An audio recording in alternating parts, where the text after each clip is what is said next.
Hello and welcome back to my channel. I'm so happy to have you here and I'm looking forward to talking about this with you today. So maybe you've been to Italy, maybe not, but if you have, you've probably been to the more touristy parts of the country like Rome, Florence, Venice, and so on.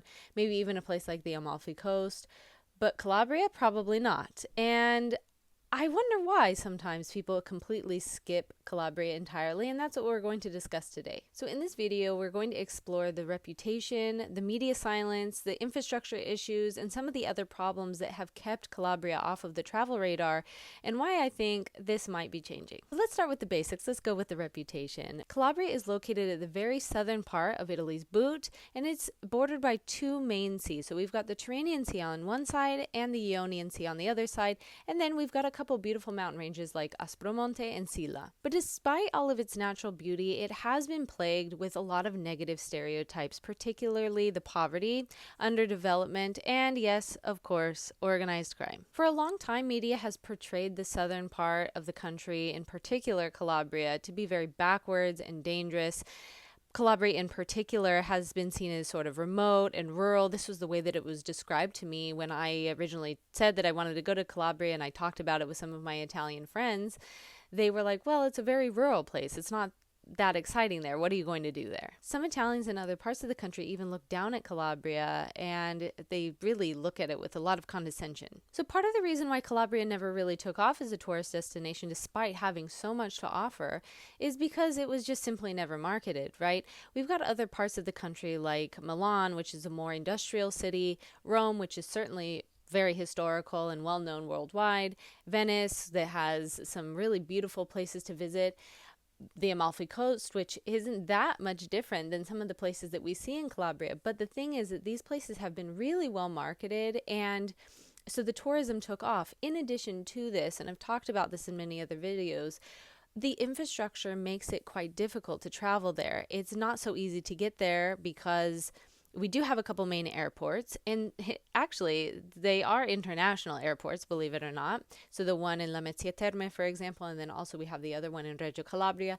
Both of them are international airports, but the thing is that the majority of Calabria lies on the outskirts of that, and so it's quite difficult to get to places unless you have a lot of mobility. There are some regional trains, as I've discussed, and we have some buses and that sort of thing, but it can be really difficult to access some more remote parts of the region unless you have a vehicle. And this is just something that a lot of tourists don't necessarily want to get involved with when they're traveling to another place. A lot of people like to go post up in a hotel or something like that and just stay the rest of their stay there. Investment in hotels and some hospitality infrastructure in general has been relatively low, historically speaking, and so that's also made it difficult to market. Aside from some family businesses, we do have some really nice villas and historic hotels, particularly in places like Tropea, that are able to market in that sort of way. But aside from that, there hasn't been as much development, at least not over the last few decades. This is something that is changing, and I've seen a pretty significant boom in some of the smaller towns along the coastline.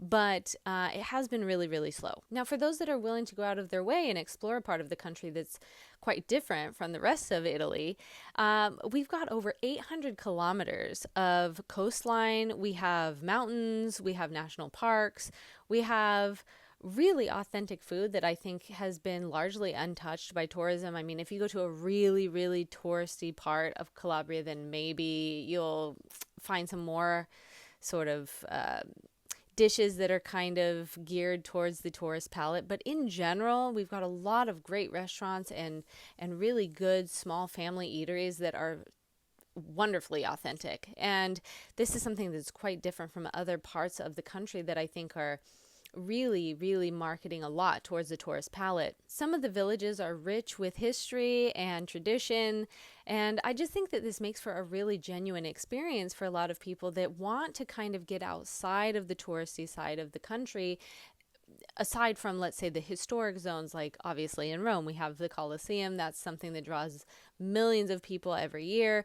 But Calabria is a much slower, warmer, more natural side of the country. Now, one of the reasons that I think this is changing is because some of the local governments have launched programs to attract people that are either digital nomads or people that are willing to move to some remote villages if they're willing to invest in, you've probably heard of these like €1 home programs and that sort of thing. I mean, there are certainly some risks involved with that, and I'm not knowledgeable enough about that to give you too much information, but some of these things have put Calabria back on the map when otherwise it was a region that was relatively unknown. Calabria, historically speaking, was a place where a lot of northern Italians would go for their vacations or their yearly holiday. And in many cases, we have a lot of Calabrians that were born there and then they moved to the north for work, maybe even some other countries within Europe. And then when they have their yearly holiday, they go back down to visit the family and stay for a month or so. And they really just soak up the time back in their homeland. Really, I would say that the tourism has boomed a lot since I started going. I would say that I've seen a significant increase in international tourism just in the last 6 years that I've been living there. But I know that this is something that has been changing now for probably about a decade or so. And I would say this last summer that I was there was a lot of international tourism. It almost felt like there was more international tourism than local tourism, which is an interesting thing to see. And I've shared how I feel a little bit conflicted about that in some of my other videos. It is a good thing for the locals. It brings a lot of money into the area, and so I'm happy for that. I'm just hoping that it's not going to change things too much anytime soon, but at the same time, it could bring some improvement in some areas, namely the infrastructure. That would be amazing because that's a serious problem that we have in Calabria that I think really restricts a lot of progress and movement and just general lifestyle change there.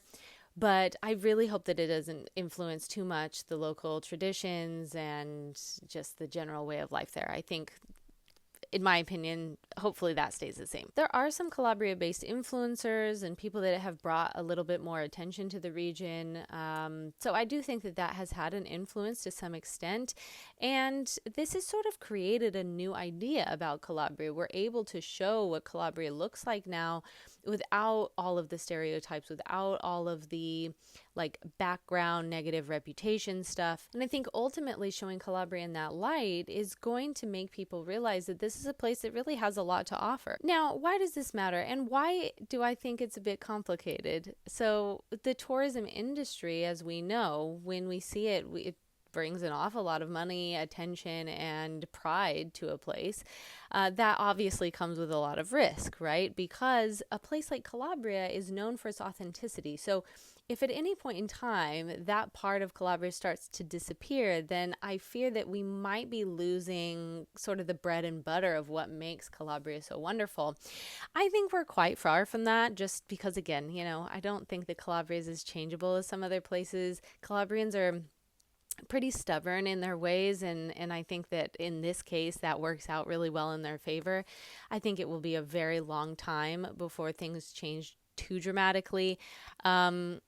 But, for people that are really curious about the region, that want to go there, that want to enjoy it, I think it's a great opportunity and something that could bring a lot of return to Calabria in terms of wealth and hopefully some bigger investment. Because of a long history of neglect from the state, from the media, and ultimately from the tourism industry, it's been a really long growth period for Calabria, very slow, but I do think that it's changing and hopefully for the better. But now that it's starting to change, and if you're willing to look past the initial headlines and some of the issues that we have within Calabria, like I said, it's a place that's really beautiful and deeply alive in its own way, completely untouched from if we compare it to other parts of the country. And I think that's something that is so different and so beautiful about Calabria that I really hope to be able to share with people. I'll be going back soon, so I'm excited to hopefully show you the very real lifestyle of what it looks like in a more rural part of the country, in particular people that work in agriculture and people that live just very regular lives there, more working class folks. If you're curious about Calabria, Calabria and you would like to know more, then like, share, comment, subscribe. All of that really helps out the channel and it helps me out as a creator. It also inspires me to keep creating more content like this because, you know, it takes a lot of work to put all of this kind of stuff together and to build a script and shoot it and edit it and all of that. So thank you so much for those of you that consistently show up and support me as a creator. I really, really appreciate it. And I will see you in the next video.